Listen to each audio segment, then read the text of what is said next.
Hello, welcome to I Am Aware. Today we're going to be talking about something that I've kind of been driving towards for, 6, 7 years at this point. Uh, you know, and it got big for a little bit. There were some people talking about an aspect of it. That can work, I think. But it's not exactly where I've been, but it's something that came up within the last year, let's say. And it's just the complete and utter split in this country. And I think the American divorce kind of thing, was going around for a little bit. It's not exactly what I was thinking when I started doing all this, but it is an option. That certainly, as far as people who do like the country, would like to save America, and actually care about, I don't know, things like this, Constitution and such. Yeah, it's maybe a good option. Unfortunately, that I do think it's at least gotten that far. This isn't about politics so much as just a complete division of everything. People live in two completely separate worlds, at least in the United States anymore. It's just, again, one thing I keep going back to, because it is kind of a global situation, but it's definitely, here. But it's the whole thing with Hungary passing a law that, talking about sex with children is wrong, and it shouldn't be, it shouldn't be promoted, and then the Formula One driver from England going, oh, that's hateful because love is love. Those are two different worlds. Those are not compatible worldviews. I mean, there's a lot of things where it doesn't matter what side you're on politically, where you can sit down, have a debate, have a conversation, and you can disagree, and you can move on. You can still be neighbors. You can live in the same world and think, hey, that's still a really good guy. At that level, I mean, you're really starting to lose everything. The completely different realities, the looks on, again, when you do go politically, I mean, the whole January 6th thing, I mean, that's blown up, and it's not just that, it didn't start there. You can go back to the kid in, Kenosha, that shooting, and it's two completely different realities. You have the news media completely split. You have more right-ish leaning sources and more leftist leaning sources, and they just push completely different worlds. You're not living in the same world as people you disagree with anymore. And more it's getting to the point where people think, hey, you know what, violence against people I disagree with? That's an acceptable solution. That's a good outcome. At least they're gone. And that's just, again, not really a type of world where you can coexist. You can't work together. I know there's the little signs, ooh, coexist, isn't that fun, isn't that nice? And yeah, sure, it's a great idea if people aren't insane, but that's not the world we're living in right now. And I mean, how do you not, at some point through that, eventually go down the road far enough to where it is violence? We've already seen in places like Oregon, these riots in Portland, where, yeah, you've got kind of way extreme supposed right people. Again, I don't always consider some of the people they say is right wing, but whatever. They say they're on this side, and then you've got people that are way extreme far left, and they're out there fighting in the streets.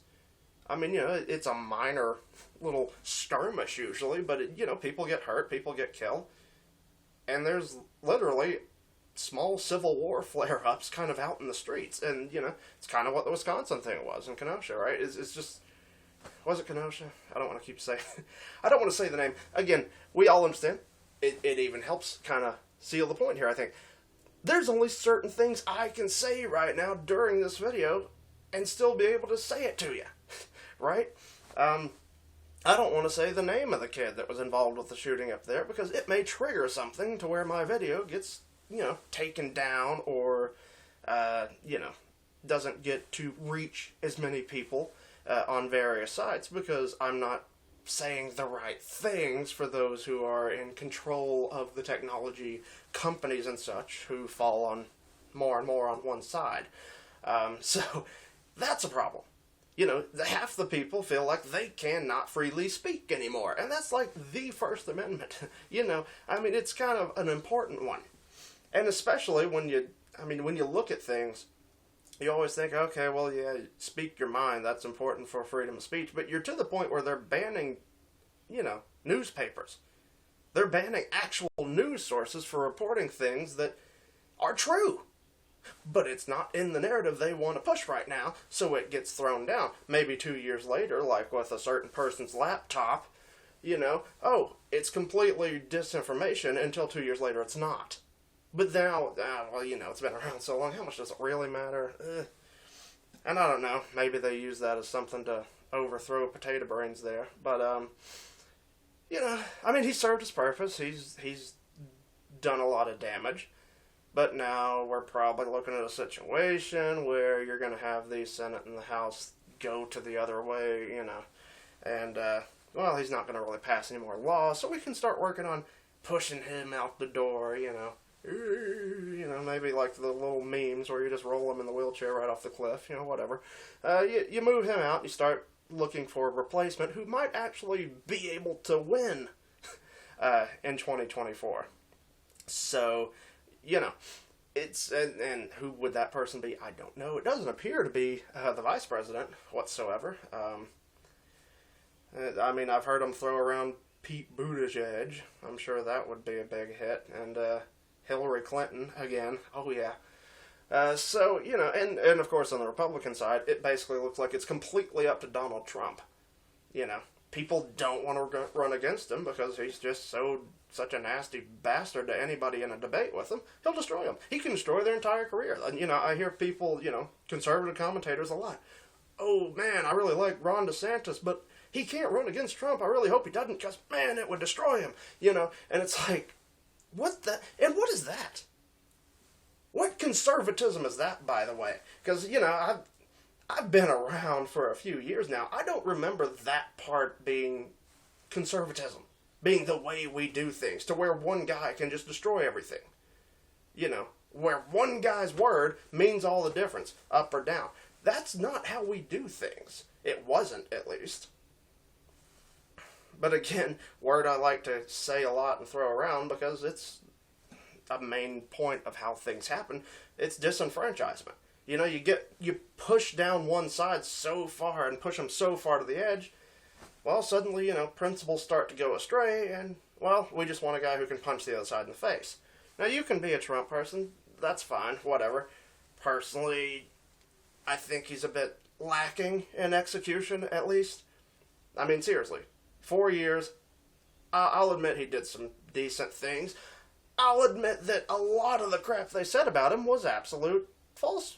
It was garbage. It was lies. It was. That's true. But there were other problems. It's kind of like the whole Kavanaugh thing, right? Oh, they started attacking him and calling him all these insane things and bringing insane charges against him. And so the right was galvanized. Oh, it's not true. He's under attack. We have to support him. Well, you know what? He was a crappy judge. I didn't want him in before all that came out, you know, because he was weak on a lot of things. He was a wishy-washy, middle-of-the-road guy. He was what Kennedy was. He was Kennedy's pick to replace him, and Kennedy was that wishy-washy swing vote in the middle. That's exactly what Kavanaugh was kind of meant to be. And he's really bad in things like, you know, amendments and personal rights, which is really a big issue with the way things are going right now. You know, I mean, okay, this is a bit of a sidebar, but, you know, it's kind of an important note to make, because the right does, I'm sorry, have to kind of get your head out of your ass a little bit if you're going to save America. Alright, you can't do it when you're staring up your own colon. So, okay, yeah, he was under attack. He was falsely under attack. Kavanaugh had terrible things said about him, and that's a shame. But, you know, I think the biggest case that I saw that was absolutely ridiculous is it wasn't one of these cases of kind of civil asset forfeiture and all this, to where basically There was this guy, he was an antiques dealer or a clock maker, something like that. And he was making phone calls overseas, and he was speaking in a foreign language, and the FBI decided he was a potential terror threat. So they shut him down, seized his store, and all this crap, and went after him. And, he sued him. It went before a Judge Kavanaugh, who decided, no, the government was okay in what they did. Of course, it turns out the facts of the case were, he was calling Italy, huge terrorist hub, but, there's immigration there. There could be terrorists in Italy, but he was speaking a foreign language, and what was that language? Oh, Italian! Oh, wow. Who would have expected that? So, he was speaking to antique dealers or clock dealers, whatever exactly his business was, in Italy. Ooh, do business overseas, and the government comes in and seizes your assets and shuts down your business, and that's okay with Brett Kavanaugh. That should be enough to say Brett Kavanaugh does not belong on the Supreme Court, if you're a conservative, if you're a constitutionalist, if you're a sane human being, okay? But because of crazy random attacks, oh, he's great, we have to get behind him. And I think to some extent you have that same thing with Trump. There's a lot of issues with him. Okay? He's not a principled kind of solid, ground kind of guy. He is more of a populist. He is that kind of paper bag in the wind that, he can be turned away from things that are maybe better because it's more popular. Because people will support him more in that. And clearly I'm not saying he'll go total left wing because, he's on his side, or his new side, as of, 10 years ago? Whatever it was. Anyway, but still, but he's got a lot of issues. And especially in a time like this where things are so important, is that really what we need to be put in there again? The first 4 years, again, he did some okay things. He had some problems. Whatever. Sounds like most presidents, right? Maybe some things are good, some things are bad. Okay. But again, within, 3 months, everything he had done was gone. And they keep talking, oh, well, he just didn't have his political legs under him, because he's not a politician, isn't it great? Well, okay. So everything he did gets wiped out immediately. Wonderful. So, any good that was done, was undone. And of course he did continue down the road in a lot of ways. Especially when it comes to government spending, just popping off trillion-dollar checks left and right. That, and especially one, when you talk about him not being a politician, I did not mean to make this a Trump thing, but he's going to be a big part of these next elections and everything, so I guess I might as well mention it. When he goes out there and he puts $1 trillion, signs a little thing, puts $1 trillion to Wall Street, and then goes out and makes a speech during the, beginning of the pandemic. And in the corner, they show the stock market, and they show it going up as he's talking. So you spent $1 trillion to pump up the markets before you made a speech, so it would look like your speech was encouraging the markets and ease people's worries. Now that sounds pretty damn politician-y to me, but again, that's just me. And I think maybe in a time that is this important, when things are going this far, this fast, you need somebody a little more solid, a little more principled, who can really stand up. And yeah, maybe he's not as entertaining, he or she, whatever. I'm not going to say there's no female candidates that could be good too, fine. But, either way, I think you want somebody a little more grounded. I'm just saying, just throwing that out there because, I know there's a lot of people that, well, it's basically done. Does Donald Trump want to run? If Donald Trump does want to run, he's probably going to win. And it's going to be Donald Trump versus Joe Biden, or Kamala, or Hillary, or Buttigieg. I don't know what to do for him. Certainly nothing that could allow this video to be put up if I did anything too much. So, anyway, again, freedom of speech, yay. But yeah, so, it's very likely going to be a repeat of one of the last two elections, or, I can't imagine who the Democrats could really pull up and win. Because they're too divided. And the Republicans are very divided. Not just with the Trump and not Trump thing, but with conservative and just middle-of-the-road, corrupt, garbage rhino Republicans, and there's splits in those and division in those. The country's just splintering like crazy. So that's not a great thing. And again, you need more of a grounded presence, not a let's go get the other guys, as much as a let's stand together, let's be that one nation under God thing and try not to kill each other and collapse or something, right? Just a thought, just saying. And so again, you can like him, you can like Donald Trump or hate Donald Trump. I don't really care. Doesn't really matter. I'm just saying, at the very least, maybe he's not the perfect guy for this specific moment, which is extremely crucial. I mean, I got so sick of him saying every election year, oh, this is the biggest election of our lives, this is the biggest election of our lives, and nothing changes, and it just keeps going the same way. This one's kind of big. It's finally getting to a point where you're really making your decision now. Are you gonna keep going down this craziness and just bickering at each other and go with corrupt politics and just watch your country implode? Or are you actually going to make a stand and try to say, this is not what we are? So, just kind of important just to throw out there. But, so one thing I hear a lot, again, I've mentioned before, I do still listen to Glenn Beck. I know a lot of people think he's evil because, well, they take things out of context from a show. I know that because I listen to the show, then I listen to them taking it out of context and saying, oh, he's bad, look at what he said here.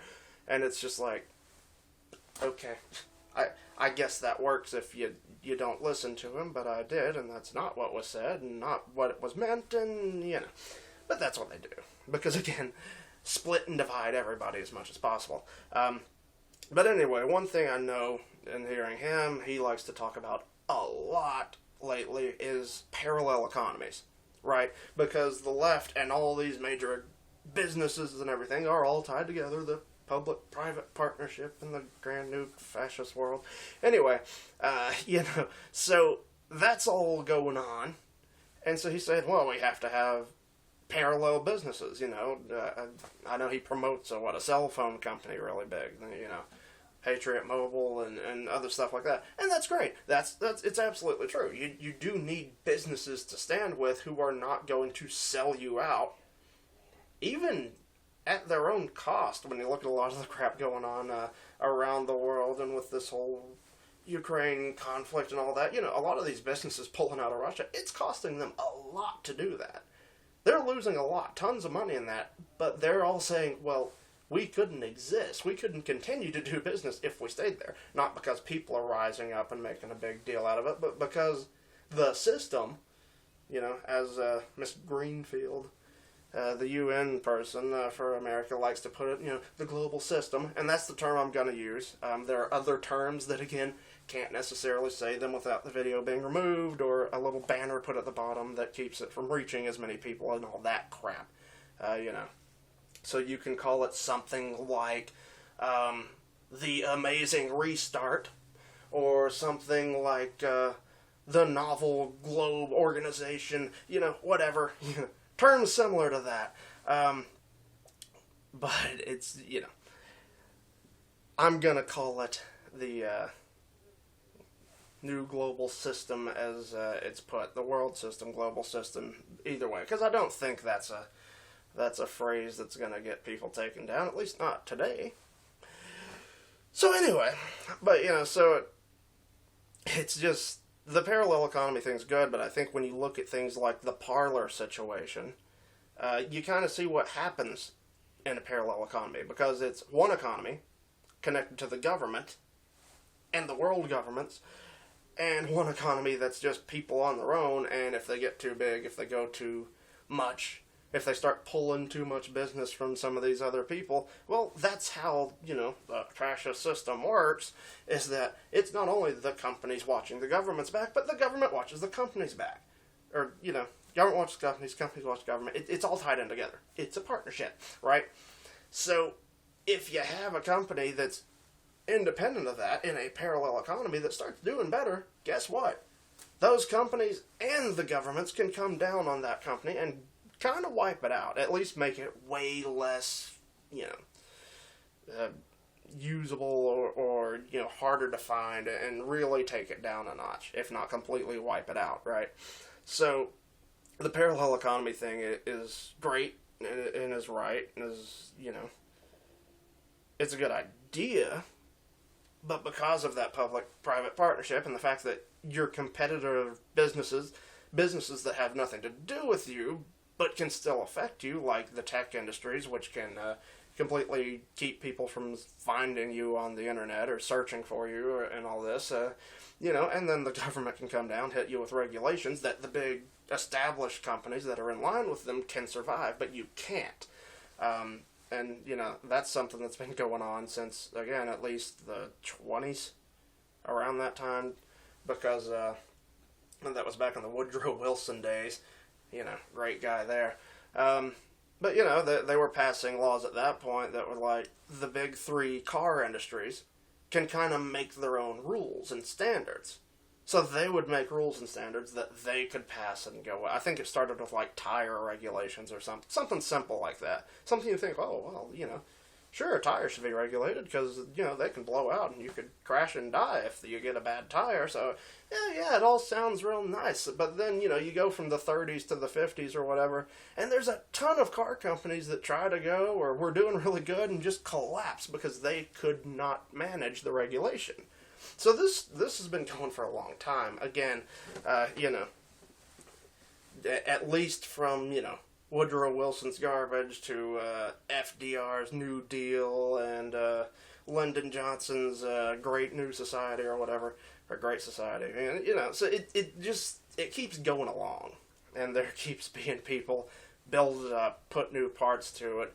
The Affordable Care Act, all these things just build upon this new system where the government's just more and more and more in control of things in your life, and businesses work with government, and, the ones that get to.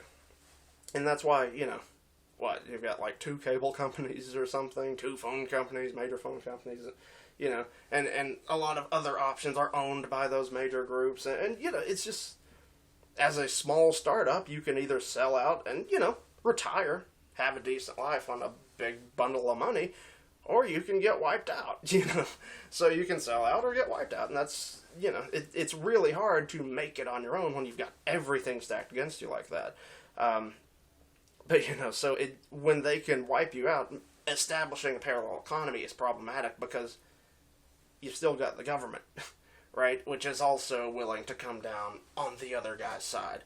So, it's not just parallel economy. You also kind of have to almost say, do we need a parallel government?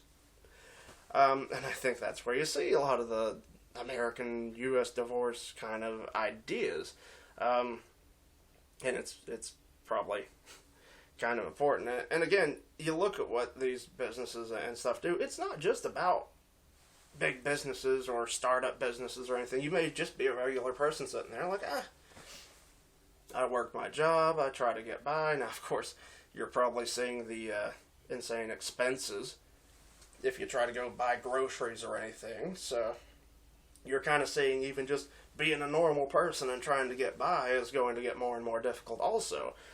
But they'll hit you harder than that. I mean, you look at the Russian situation. There's so many of these sanctions, so many of the businesses pulling out and doing different things. What they're doing over there, it doesn't really hurt the government that much. We keep hearing, oh, this doesn't do enough to the government. Who does it hurt most? It hurts the Russian people. They're hitting the people. Even, went out there the other day and said, these sanctions aren't about deterrence, despite the fact that they've been saying that basically this entire time. It's about making them feel the pain. And they keep saying, well, we both have to suffer from these, we're going to suffer from these too. It's the price of freedom. Well, if it's just about making them hurt, it makes them hurt, it makes us hurt. It doesn't change anything. It clearly hasn't stopped the conflict. Of course they're not stopping the conflict. They're doing everything they can to fuel that. But they just make the people hurt. Now, you also take a situation, you look again, the Canadian ordeal, the trucking protest and all, and what happened there. That's a Western country. That's right on the northern border of the United States. That's part of the free world. And okay, well, they protested, and then eventually it got to the point with encouragement from our government saying, you go get them out of there no matter what it takes. You get those protesters out of the way. You remove them, even if you take the military. And so, yeah, then Canada goes in with their little rubber bullets and they're, shooting people's phones out of their hand and all this and trampling people with horses. Good times. And then they arrest people, don't charge them, but seize their trucks, freeze their bank accounts and all this stuff. Kind of like sanctions against individuals. The whole system. And then you saw the companies like the GoFundMe getting in on it. Oh, we're not going to let you have money. We're not going to let people donate money to you to help you get by and survive as you're trying to stand up for your freedoms and rights, because you don't have freedom and rights. None of you actually have freedom and rights. That's just a big lie. This doesn't exist. There's no such thing as a constitution. There's no such thing as a Bill of Rights or I forget what the Canadian version of it is, because they do have one. They did have a Bill of Rights as well that said they could protest and all that. Yeah, it doesn't exist anymore, basically, I mean, you can protest, you can burn down cities in your protest as long as you're on the right side. And by the right side, I don't mean the right side. So that doesn't work. That's how, and you're talking about going way further than that. Australia, putting people in detention camps because they're disagreeing with some government policy, and the arrest of priests and preachers and Canada and Finland and all this for either just trying to hold church or trying to quote the Bible. That's not legal in a lot of places. We thought we're part of the Western world. We're part of the free world. Even we're kind of Christian-ish nations. Not legal anymore. Not okay to do those things. So it's getting way out of control. And if you don't think this country's growing in that, becoming a part of that, even pushing it in a lot of ways, you're not paying attention. And again, I know I've said this in a few of these videos, or probably every video I've done since I've really started putting these out again, assuming they're still up. But go to WEF.org and listen to them themselves. Look at what they say.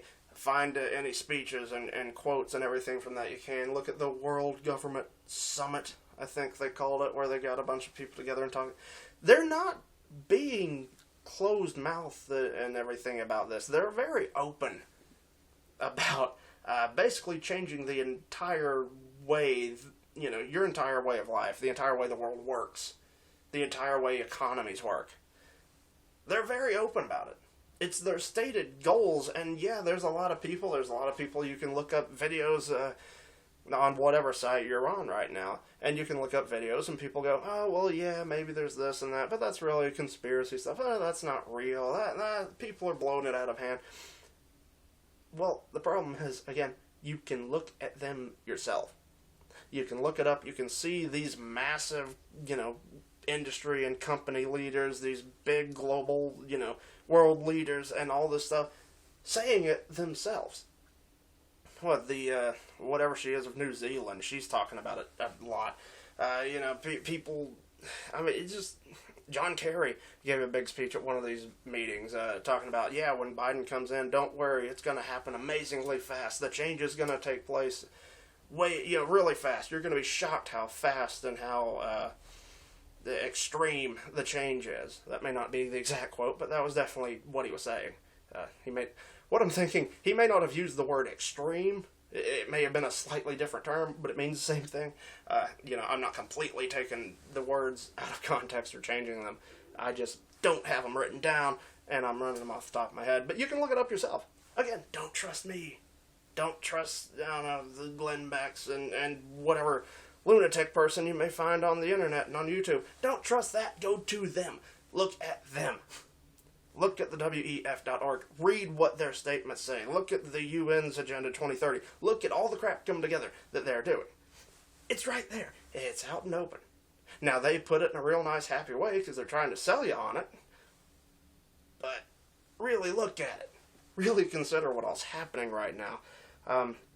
And so, it's just, you're next. I don't care. There's no way you can look at it. It just keeps coming more and more and more. You're not going to escape it. You're not going to put your head down like we've been doing for so long in this country.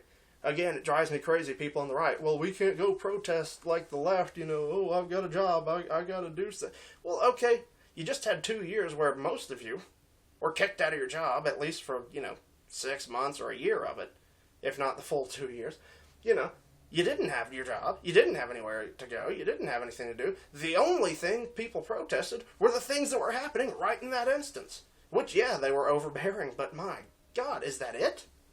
Again, do you have to have something literally stuck on your face or jabbed through your arm before you'll stand up and go, hey, this isn't right? Is that it? Does it have to go that far? Because if it does, you're screwed. You're gone. If it takes them basically kicking your ass, literally physically kicking you in the ass to get you to stand up and say, hey, that's wrong, you're done.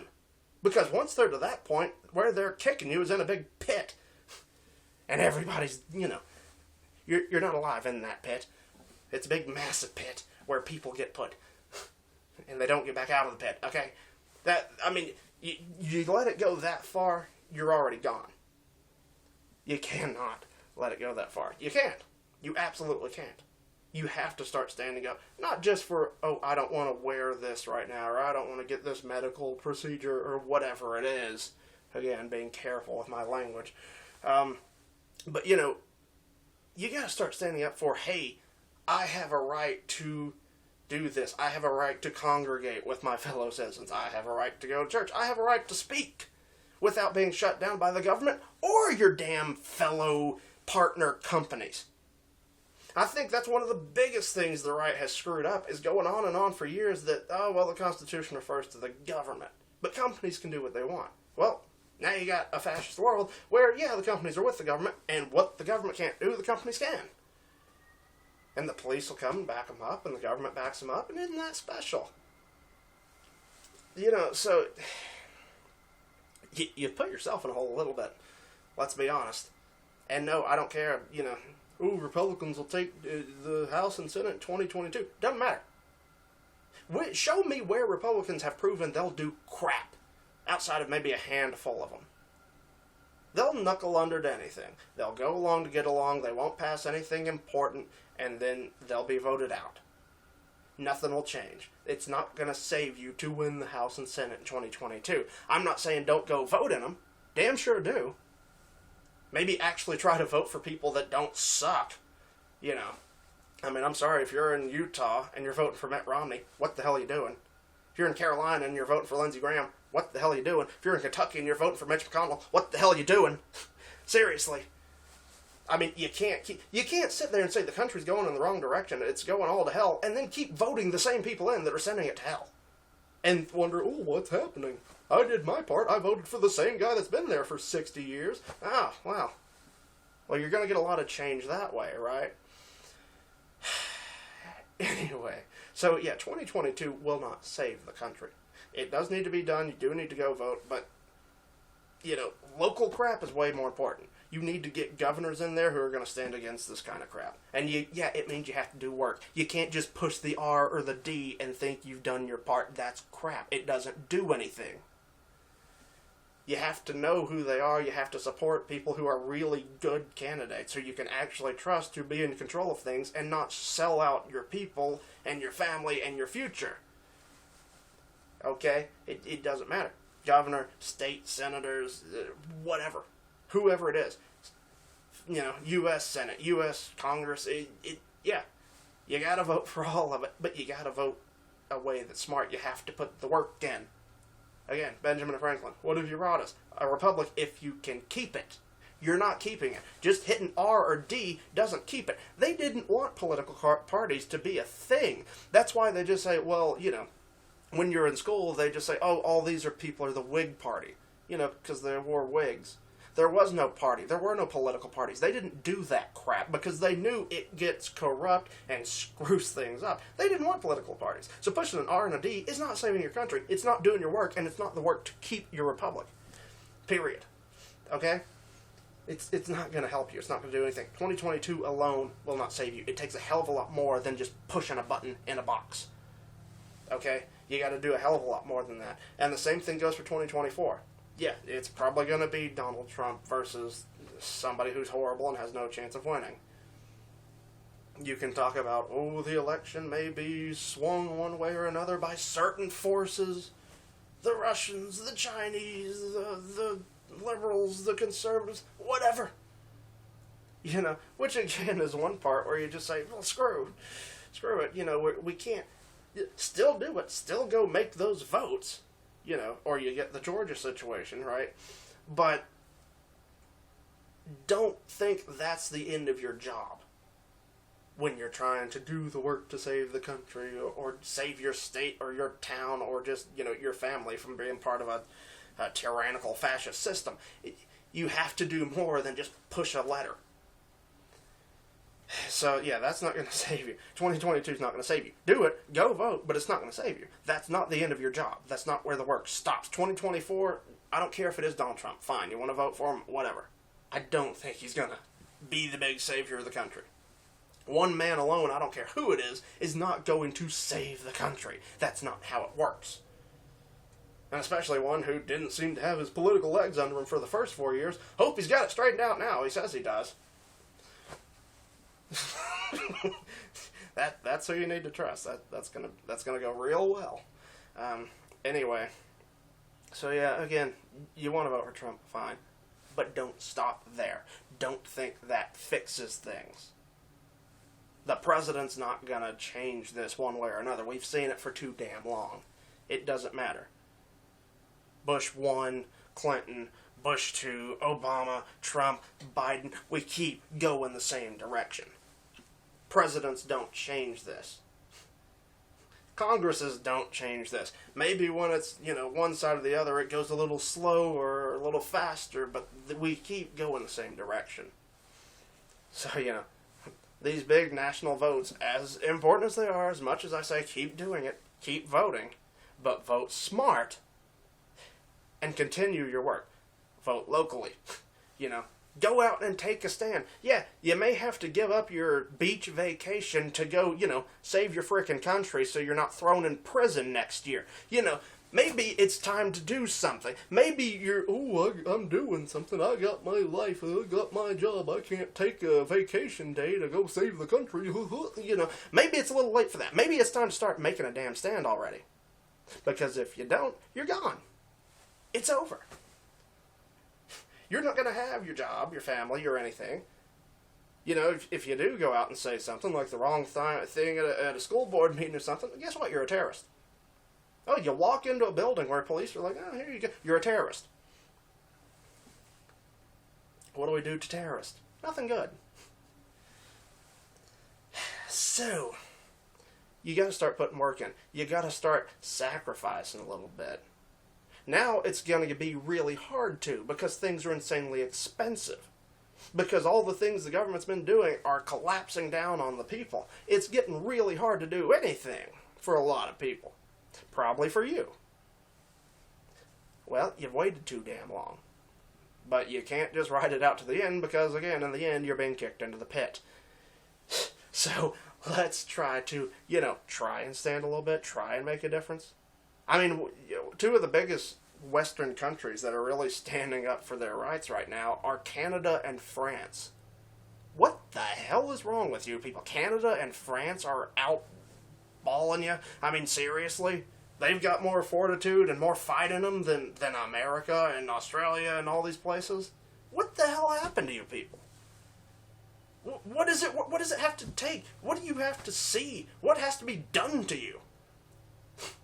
The Canadians and the French are just, you know, outstanding anybody else in the Western world for the most part. What the hell are you thinking? What are you doing? How do you think this... It's not going to work.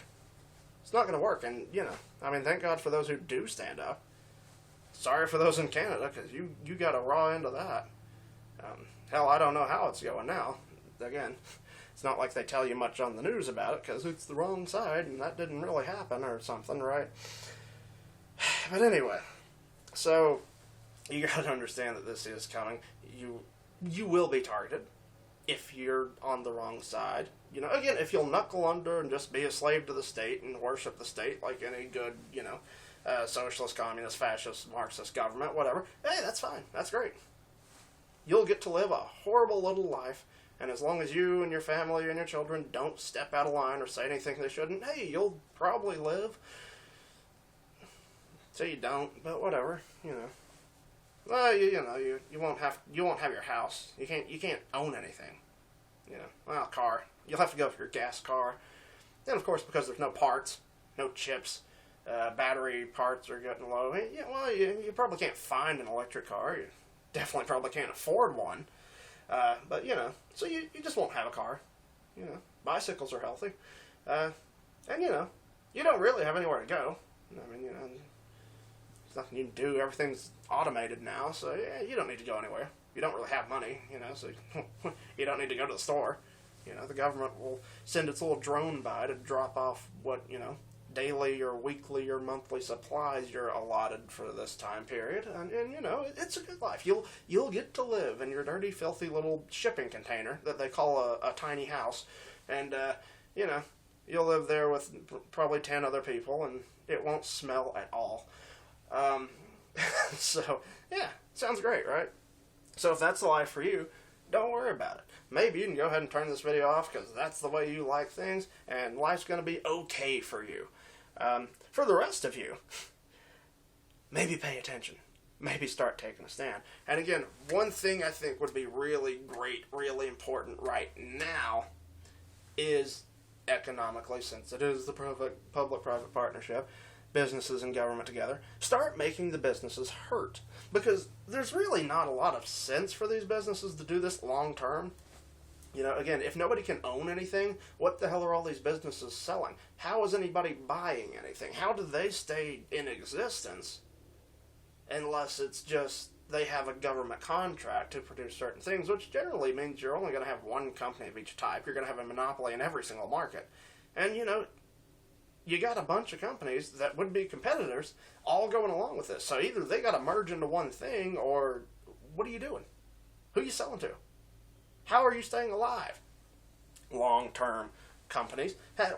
What is your business model for the future when they've shut down everything? You know, what do you think this is going to happen? How do you think this works out? How do you think you continue to be anything? Anyway, so make the companies hurt. Make them second-guess their decisions. And I say the best way right now, because we can see the companies who are willing to sacrifice themselves for the global system and its wills. Every company that you see boycott or pull out of Russia, you don't have to like Russia. You can hate Putin's guts and hope he dies every night. That's fine. That's fine. I don't care. But those companies are all willing to attack and hurt the people. You think McDonald's pulling out of Russia affects Vladimir Putin? You think he's like, oh God, what will I do without my McWhopper? I'm dead now. Oh, I must pull out of Ukraine and change my ways. No, of course not. It does nothing. It just hurts people who maybe, just maybe, wanted to go out and have a cheap little burger to forget all the crazy crap going on. No, you can't do that. We're pulling that away. Hey, you got a job at a McDonald's over there? Nah, you're gone. It's over. You know, although, you know, I point out McDonald's, hell, I think they were at least ones that said, we'll keep paying our employees there. I guess they stupidly thought, oh, one day we'll be able to go back. No, that's not how it works. So, yeah. And, of course, you know, Russia rightfully went ahead and seized all those businesses because up yours. Which, that's fine. So they've lost hundreds of thousands, millions of dollars of investments, buildings, products, and everything that were there that they just abandoned for the global system. So any company that's willing to do that, that's willing to take that big of a hit just to screw people, probably not somebody you want to do business with. Probably somebody you want to feel the hurt too. Because they don't, right? Through this whole sickness that went around the last 2 years, these big businesses, they didn't hurt so much. A lot of them got richer. Isn't that strange? You know, tons of people with a business, you know, your small businesses, your family-owned crap, they went under. They just couldn't get the help they need. But these big groups, they got more money. Isn't that strange? It's almost like the government's watching out for them while they're attacking everyone else. What could that mean? How could that be going? It's almost like there's a partnership between the public and the private, and it's, yeah, well, And it's almost like it hurts you, the people. It's almost like they're targeting you and getting rid of you and your ability to do anything but be, peasant.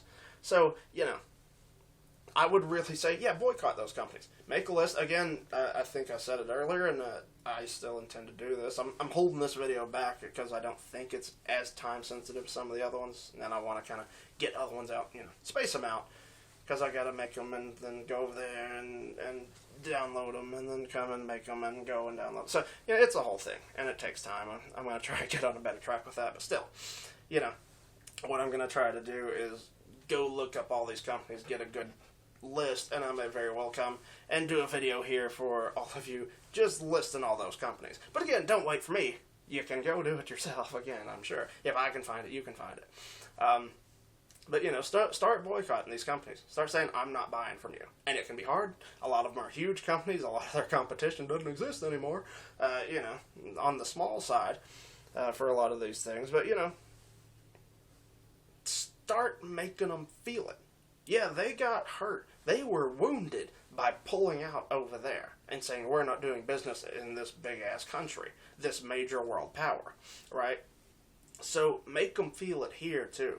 Make them second-guess that maybe we shouldn't be on the government system, world system side. Maybe the people who are the ones where we actually make our money from, supposedly, maybe they're a little more important. Maybe they still have a little power left. Make them feel it. Hell, if nothing else, just save your money from what you would go spend at a McDonald's or something, or on a Coke or a Pepsi or a PlayStation or a Nintendo or any of these other companies. Instead of spending that money on something like that, save it and spend it on, I don't know, food, because, global famine, yay. Because everything they're doing is totally to hurt Russia and not the people everywhere. Anyway, but so yeah, I would say boycott those companies for that reason. And you can expand upon that, to woke companies, maybe companies that aren't in Russia to start with, so they can't pull out of it, but are still kind of screwing people and selling out and pushing the agenda for, things the government's wanting to do. That's great, too. Push them back, make them feel it, make them hurt. Use what little economic power you've got left to do some good. And maybe, actually use that money to help your family get ready, because it's not getting better. Nothing's getting better. There's hardly any government around the world who's saying, what can we do to make things better for the people? That's just not on the agenda quite so much anymore. So, really, start using your money. Start voting with your dollar. Don't just vote in the ballot box and all that. Vote with your dollar. Vote with your feet. You may need to move. Again, I'm sorry, if you're a conservative or even a center-right person in California, what are you doing? What the hell are you... the amount of money you could get selling your house there and moving to, somewhere like, I don't know, a Wyoming or a Texas or something. You'd have plenty. You could probably get a way better house, even. Now, yeah, you'd live probably in a smaller town or whatever, but as long as you're actually, right-leaning conservative. I'm not saying if you're going to move to Texas or Tennessee, which we've seen plenty of, but you're going to keep voting for stupid, crazy crap that's driving California into the ground, maybe don't move. Maybe stay where you are. We don't want you, exporting your self-destruction. That's fine. You can keep that.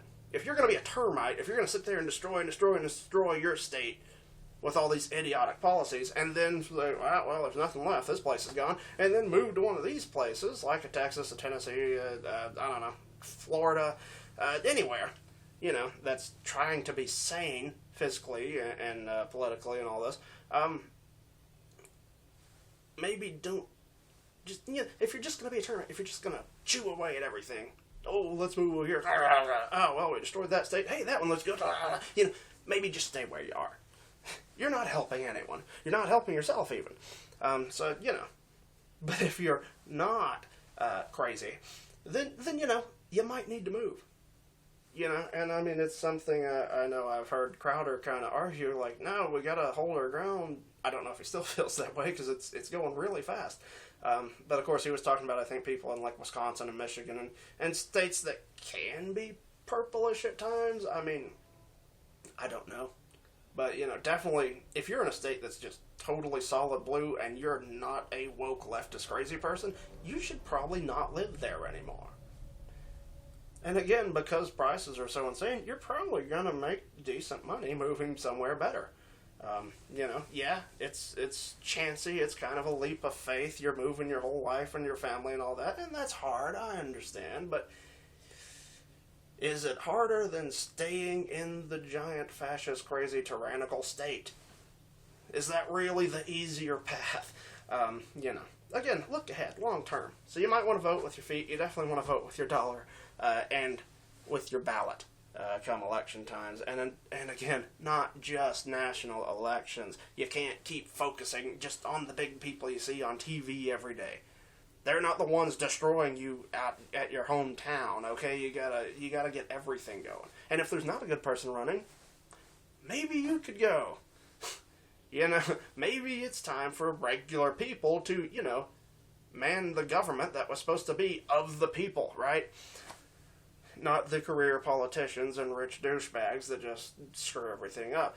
Maybe it's time some of you got out and made the move. Took a chance, ran, maybe did some good for once, Anyway, so yeah. So that's basically what we're looking at. And this whole idea of the national divorce, it was kind of a flash in the pan. It kind of rose up, there were some articles and some talk about it, and then it just kind of fell away like things do. But really, I don't know what else you can do at this point. You're not going to save a California, an Oregon, a Washington,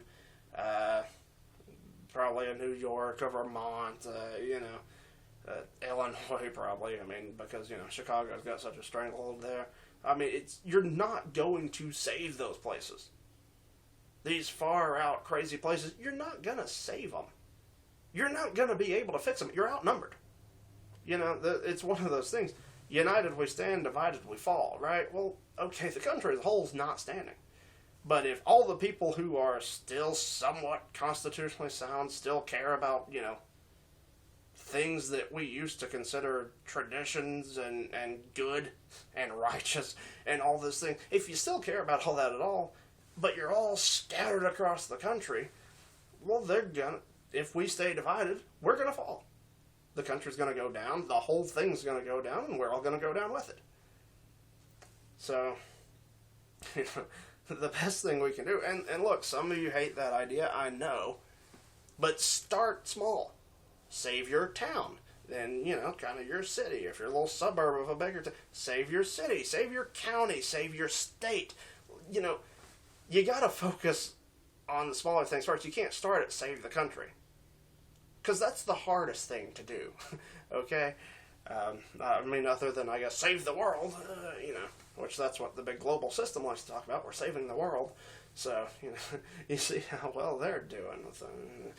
But anyway, so, start small, keep growing. Yeah, we may have to divide. We may have to leave the Union for a while. And maybe we continue to stand and the rest of the Union collapses. And maybe one day we can kind of move back in and be like, hey, you guys kind of got hurt there, but whatever's left of you, you want to come back to our side? And maybe the country becomes whole again one day. But I don't think you can stay whole throughout this situation and not have everyone get destroyed by it. Because it's just going too damn far, too damn fast, and you're running out of time. They're being way too open about the things they're doing for it not to be at a point where they're not really worried about you being able to stop it and stand up and do anything. So, again, yeah, this may be the most important election. It may be the last one you really have. But this may be your last chance, period. And we gotta start making some kind of stand if there's gonna be any chance to not just collapse and fall and be destroyed like so many other empires before us. I mean, again, look at the rise and fall of Rome, or what the collapse, the destruction of how that went down, and you'll find an amazing amount of things that sound a lot like here. Strangely enough, you can open up a Bible, and look at the things like Israel was doing before it was wiped out there, and kind of the later prophecies of the Old Testament and all, it also sounds really familiar. If you're a religious person, you might want to realize, boy, we're doing a lot of things they did right before he brought a hammer down on their ass. Okay? And now that was his chosen people. I know a lot of people like to think, oh, America's the new Israel, we're the new chosen people. Okay, fine. I don't think you're exactly right on that, but whatever. Even so, he wiped out his first people. You don't think he'll wipe you out? If you've gone that far astray, there's no it cannot happen here. That's so prevailing in people's minds, it can't happen here. I mean, even arguing the religious points, people, you say, look, we've gone too far astray, we gotta straighten up, or we're gonna get wiped out. And people go, oh, well, God saved, or he said he would spare Sodom and Gomorrah for 5 people, and we've got that, so we're okay. No, that's not how this works. By the way, again, you're kind of thinking God's an idiot. Like, he didn't know how many good people were left there. Like, he's like, oh, I don't know, there could be hundreds of good people. Well, okay, as long as there's 5, it's okay. He knew there were 4. It wasn't a shock. He knew exactly how that was going to play out. He wouldn't say 5 for this country if there's more than 5 decent people left. If it's time, right? So, which is another thing, by the way, it's kind of an important part of it. The churches, the religious people, you've got to get your heads out of your asses as well. Sorry to put it that way, if you're a little delicate, if you take vulgar as meaning the bad words that have existed, I don't know, in recent years, although I will say, just as a side note, when it says don't be vulgar, the definition of vulgarity is common. Don't be common, which is really similar to what he told the Jewish people, where he said, you're going to be a peculiar people. If you follow me, you're going to stand out. You're not going to be common. You're not going to be like everyone else. You're not going to be vulgar. You're going to be mine. And it's going to be very different. Just saying. Just if you have a problem with some words that may pop out of my mouth here and there, there's a little more to such statements. Words have meanings, and they're not necessarily what we think of them as being now. But anyway. Just a side note, but you churches are really going to have to get together too, and so I think there needs to be a real bond of people. It doesn't. Again, this isn't about politics. I do bring up the Republican Democrat a lot because the Republicans some of them stand against it, and the Democrats largely, other than 2 senators, seem to be totally on board with insanity. So I do have to kind of put it in those terms in a lot of ways, but it shouldn't be about politics. There's a lot of people that vote Democrat who would be fantastic, wonderful people who would fall right onto our side if you take all the political labels off of it and just say, we believe this, we want this. And they would go, you know what, so do we. I voted Democrat my entire life, but I agree with you, staunch conservative person, and what you say you want to do and you want the country to be and all of this. We would really agree. Hispanic people, hugely religious. African-American people, hugely religious. A lot of the white old honkies out here in Republican red states and all this, religious. We have a lot of ties in that alone. Besides just the common sense things of, political things that don't wipe us out. Right? I mean, so, it's just, we gotta bring that together. We can't keep looking at the political part of it. Again, vote. I don't care. If you're looking at a vote and you have a crappy, horrible Republican and for some reason have a Democrat that's actually like, well, yeah, I believe in rights and the Constitution. It's rare. We had it here once.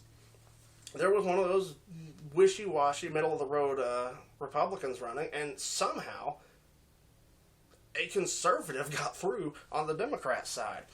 And the Democrats realized what he was, and after he won the primary, and they actually came out and said, don't vote for him, vote for the wishy-washy Republican. So they tanked him.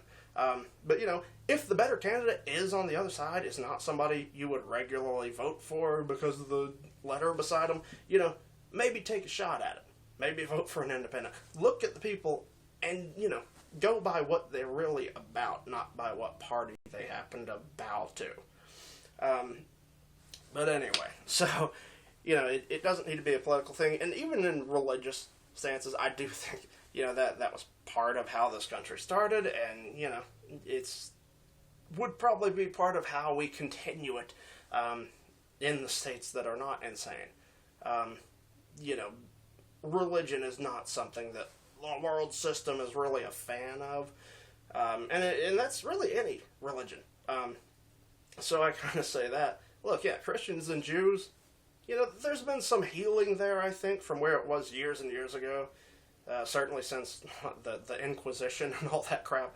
Because that did some damage there. It made some distrust. But anyway, that and the Crusades into the Holy Land and all this. There have been problems, but I think some of that's been healed. But I'll go a step further and say, you know what?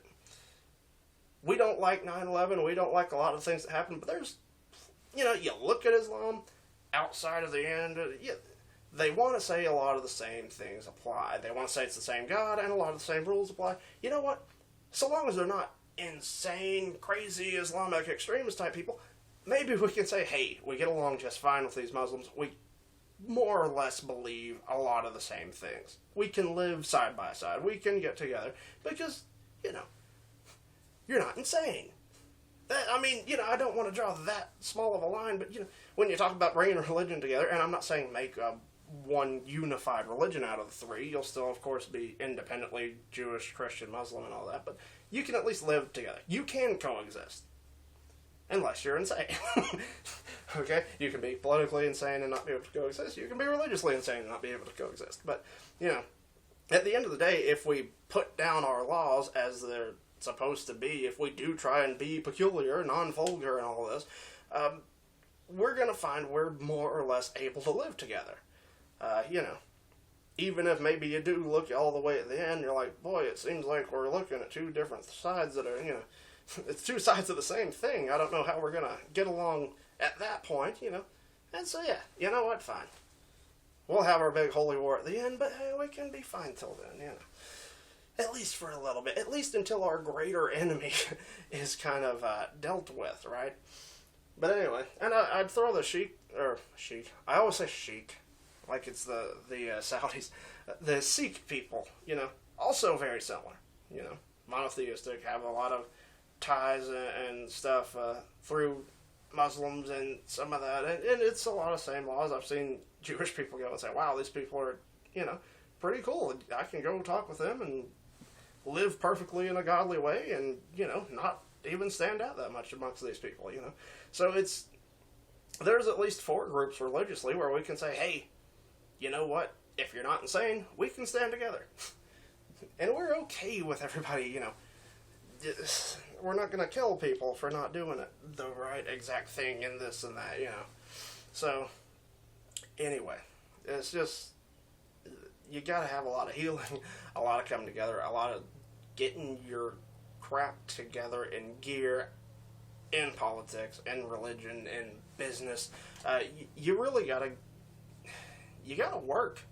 This isn't going to happen. I'm sorry. I know path of least resistance is so tempting, but it's going to take work. You're going to have to push a little bit if you want to not be wiped out or made basically a slave of the state. Okay? So, and again, I just don't see how this works as one unified America as it is now. Because there's just too many states and the government, the federal government, that are on the other side. And I mean on the other side of everyone. Not just Republicans, but they're Democratic voters. And even when Republicans take over, they're still on the other side. Not just of Democrats, but of their Republican voters. It keeps going the same way. You keep seeing the same things, and it's not just the federal government. It's at a lot of local levels, too. It's getting really weird. You're seeing a lot of strange laws passed around the country, if you're paying attention. So, anyway. But this is something, it's not going to let go. This global system, it's going to keep fighting, and if Russia does fall, and the few countries that are seeming to maybe stick with it, where do you think they look then? If they have no global international resistance of any real scale, I mean, if it's just those crazy backwater countries like North Korea standing against them, they're not going to care. Hell, they might just wipe them off the map just because. But they can't make any difference. They can't make any main stand on their own. If that one last major country that's against it goes down, where are you? Where do you think all their attention goes? Do you think it gets a lot like it looked like during the trucker deal in Canada? Do you think it looks a lot like it does during the protest at school board meetings where they just started beating people, tasing them, dragging them out? Do you not think once their global resistance is gone that it's all about the local resistance, that they've got nothing to focus on but making sure you do what you're told? So this is a really important time for a lot of reasons. Okay?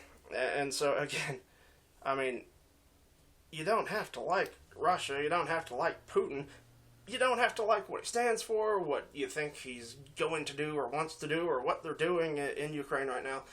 But you know what? When you go to the whole WEF.org thing and look that stuff up, I don't know if they would have, they probably don't have transcripts of all the speeches and all, but I know he did happen to be invited to one, the one where they made the big statement of, you'll own nothing and you'll like it and all that. You know, that was the last one he was invited to. He hadn't been invited to any before that for a while, because he was ostracized a little bit, you know. But they brought him back for that one. And he was the only major leader at all that stood up and said, hey, this is insane. You shouldn't be doing this. This goes against everything any country should be doing right now. The only one. And now they're at war. Now they're surrounded. Now the whole world, the entire global system, is cracking down on that one country from that one leader who said, we shouldn't do this. Okay? Again, don't have to like him. I'll say the same thing I think I said during the video talking about the Ukrainian conflict and all. Look, take it back to World War II. Let's say the Germans took over everything. Alright? They blew Britain out. They took all that. They came across the waters. They took the United States, and virtually the entire world was owned by them, except for the Soviets were still standing. And so you're standing over here, part of the American resistance, thinking, oh, we need our Constitution back, and we need to get these fascist pigs out of our country. But then you also sit there and say, boy, I hope those Soviets fall soon. How does that make sense? You don't have to like... You know, we didn't have to like Stalin. FDR did, of course. But, you know, you don't have to like Stalin to say, maybe, at least for this time where this massive fascist craziness is going on in Europe, okay, we'll work together to defeat a common enemy. And yeah, maybe long run, we do end up back at each other's throats one day. I don't know. But at least we'll exist to be at somebody's throat, right? At least it's not we're all laying flat on the ground with a boot on our throat. So, you know, it's just, you don't have to like it, you don't have to like that country, but it is the only one standing up. I'm not saying love it, I'm not saying go support that country, I'm saying it's the only one fighting it, mainly, you know. So if you're gonna stand up at some point, you probably want to do it before there's no one else doing anything. It's like the Canadian thing. They stood up, and they were the only real big protest in the world. In the world, I think we were a little shocked. Wow, the Canadians. Look at that. And a lot of people didn't even see it. Don't know, some of you may not know what the hell I'm talking about with the Canadian protest and all that. Or, you know, you think it was some small thing or not a big deal because it wasn't put on the news that much. But it was a big deal for those who were watching it. But they, you know, they were alone. And there were other people in Canada that came out to support them, but it was just Canada. And by the time this conflict in Ukraine started up, they smashed that protest. They wanted it out of the way, and now they're focusing on Russia. So, you know, stand up while there's a distraction. If that's all you want to think of Russia as is a distraction for the global system, fine. Stand up while they've got that distraction. Start hitting them in multiple places at once, or you're not going to be able to stand up to them. You can't do it alone. You know, you're going to be the resistance fighters in the streets, and you're not going to have the global system sending you trillions of dollars of weaponry to fight the governments, right? It's just going to be you and their trillions of dollars of weapons. So, you know, that's not a super winnable fight if you wait that long, if you even stand up then. If there's anything left in you at all that wants to stand up and fight, you need to do it. It needs to start happening. And I'm not saying, again, I'm not saying violence, you know. I'm not saying go, gather up weapons and shoot people. That's not what I'm talking about. I'm talking about legal means. Use your legal means to fight this stuff. Again, have to say that. Couldn't say it otherwise if I did feel it. So, because again, freedom of speech. But not calling for violence whatsoever. I'm not trying to send a coded message with that statement of actually be violent. No, I'm not saying that. Now, if we do separate and the globe attacks us, well, I'm not saying you don't defend yourself. But, if they come in with militaries and start striking, of course we're not just going to sit here and go, oh, well, we're peaceful, But, don't go out and push violence. Don't start anything, Be prepared to react if you must, but don't start anything. Don't be the one that starts it, But they'll push you to try and make you start it. Again, just ask the Russians. You want to go into that whole thing. But anyway, so yeah, it's really kind of an important time to start standing up. I'll try and I'll do more on this, I guess. You may notice the map behind me. It's actually a more local map than the world one I usually use. And I'm kind of trying to make that to where I can make a map that kind of shows the difference in states, like which ones I think are pretty solidly on the right side, which ones are solidly on the left, and then those that are kind of in between and which way they lean. And I might do that and show that soon. I may do one just for myself that really goes into more detail. Maybe you want to see that too. I don't know. We can talk about that later. But that's some stuff I'd like to do, and I want to do another video really going into how you do this. Because there is a lot to, getting out of the Union and kind of restarting in our own kind of way.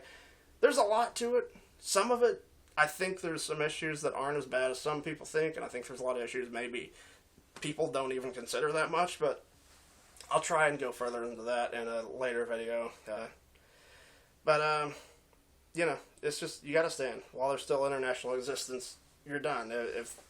If they take out Belarus, which is in a bill that we passed, from my knowledge, it was in the bill, the Ukrainian support bill, the $13.6 billion, I think it was, dollars. Part of that bill was just a statement, we're going to push Belarus over, because they're an ally of Russia, and they were part of this. So, we're going to overthrow another country right on their border. That won't make the war worse at all, right? But, you got that, riots in Kazakhstan, who knows who's behind that exactly. If that goes down, if they can push India away from the east, if China can fall on this side, if you get rid of that resistance, there is some there, but if you can get rid of that, again, you got people and some small rogue nations, and that's just not going to do it. So, stand up. Start standing up. Like I said, okay, you don't like Russia. That's fine. A lot of you conservatives, how do you feel about Israel? Because Israel's not really joining the global system either. This Naftali Bennett guy seems to be kind of standing a little independently. Would you be willing to stand alongside them in this issue? Maybe you're a Muslim. Hey, most of the Middle East is kind of saying, you know what, you're trying to destroy our oil, which will basically bankrupt all of us. We're going to go this way, So a lot of them are joining, Maybe you like that. Maybe you like those people. Do you like India? It's, like I said, it's leaning that way. Do you like Hungary, who's a decent, sane country? It leans that way. France has even had some push. Again, maybe it would go that way, depending on maybe how some elections in the near future would go and all this. So there's a lot of countries that are kind of on the verge. I don't think you've got many other than like a Belarus, which is relatively small and extremely closely tied to Russia. Nobody's made a real solid, strong stance that, yes, we're on this side. I would think Syria would, because Syria probably wouldn't exist without Russia, but at this point, but hey, there's plenty there. We would have, if we did this, we could go out, reach out, and have some allies, So, it's not just let's fall down, and there's a lot of people who maybe are countries that you maybe feel a little better about, than Russia and Putin and all that. Maybe you like Israel, maybe you like the Middle East, maybe you like India, I don't know. But you could have some friends. And I kind of like that France is kind of pushing away. Just because we are American, and I know as much crap as we like to give France after World War II and World War I and all that, I know the one meme I like, a tank meme. It said, "Why do French tanks have rear view mirrors?" And so they can see the front line too. I mean, so they catch some crap. They do. They had a point where they were a little weak, and they had a major power just rip them apart twice in like 20 years. So that's unfortunate. But there are a lot of ties from France to America and how this place got started.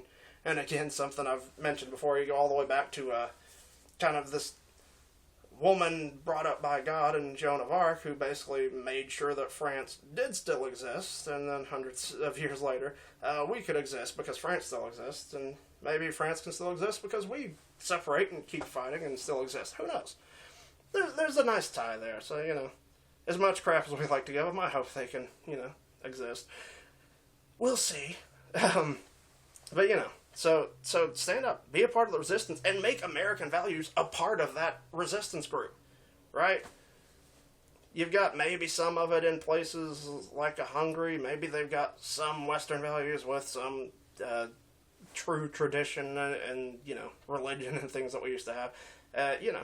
Maybe Israel's got some of that, but stand for the Western values. If stand for the Constitution, make it part of the resistance movement, because otherwise, if you don't have that, then it's not going to be much of what you believe, right? If there's going to be resistance, don't you want your side as part of it?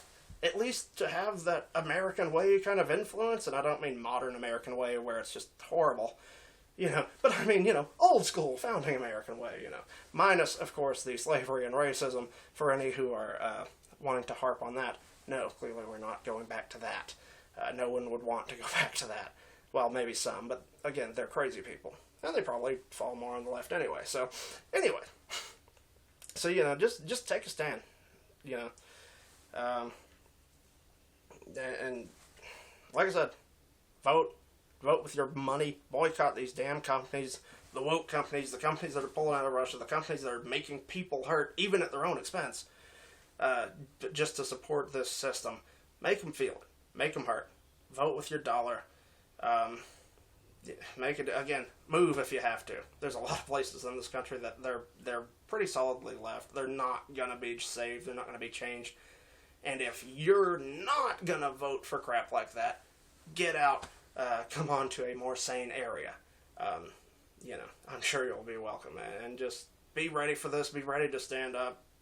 I know it sucks. A lot of you are extremely patriotic. I know I was definitely at that point, didn't want to go into any of this years ago, but, if you really love the country and the values and what it stands for, if you're a big God and country person, you may have to understand that sometimes the country has to split to survive. Israel split, Judah had to kind of separate and go on its own to survive. Hell, even Rome, as it collapsed, as they brought in all the random immigrants from the Germanic tribes and all this, and taxed the hell out of people and destroyed their country, that split. And, the West fell, but Eastern Rome, as we call them, the Byzantines, as they called themselves, Romans, till the day they died, that even split. So, yeah, it sucks, but historically, it happens. When a country just goes too far out of bounds, it can break up, and maybe part of it, if it can remain sane enough, can last a while. So that's kind of where we're looking at. And you got to be willing to take a stand. You have to be willing to do something. Seriously. You can't just keep sitting there and thinking that it's going to work out, that it can't happen here, or that some politician you really like is just going to save us all. That's not how this works. So we're going to have to get our crap together politically, economically, religiously, and stand up and do what's right. Stand up for what you believe in, right? If you don't do it now, you may not have another chance.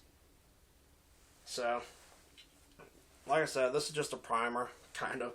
I'll go deeper into maybe how we can make it work, some of the parts that are important to that, and again, maybe show some maps of where I think states may be or may fall and explain that, and maybe my own little personal map, how maybe it could shape out by the end.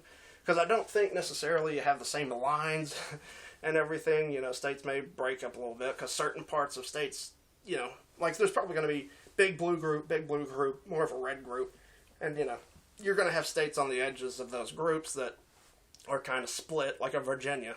You know, you've got a hardcore part that goes left, and then more of a normal center right to right wing kind of part. So, you know, the map may change a little more than just, you know, we're two separate unions or whatever now, right? But so yeah, I'll get into all that. If there's anything specifically you'd like to hear my points on with it, please comment that, throw it down, and just let me know. Like the video, share it, comment it, because they don't like for this to spread at all. They don't like to show people my videos. If you found it, awesome. Try spreading it. You know, share it forward, right? Or whatever that term is. Anyway, share the freaking video. And again, stand up for your rights, stand up for your faith, stand up for what you believe in. Because you may be at the end of the rope on that. I don't know how much longer we have. If you don't stand now, there may not be much of a chance to, you know. At least outside of being like some underground resistance people in some 80s dystopian movie, you know. Like, if that's the future you like, I mean, I guess, again, whatever. See you around, but, you know, if you don't want that, you're going to have to start doing something. You're going to have to start standing up. People have to start doing something. So, anyway, that's it for now. It for today. Like I said, I got more stuff I have planned at least to bring you later. We'll see if I'm allowed to stay on the internet after saying these things and all that good stuff. But that's it for now. So thank you all for watching. Much love. God bless. I'm out.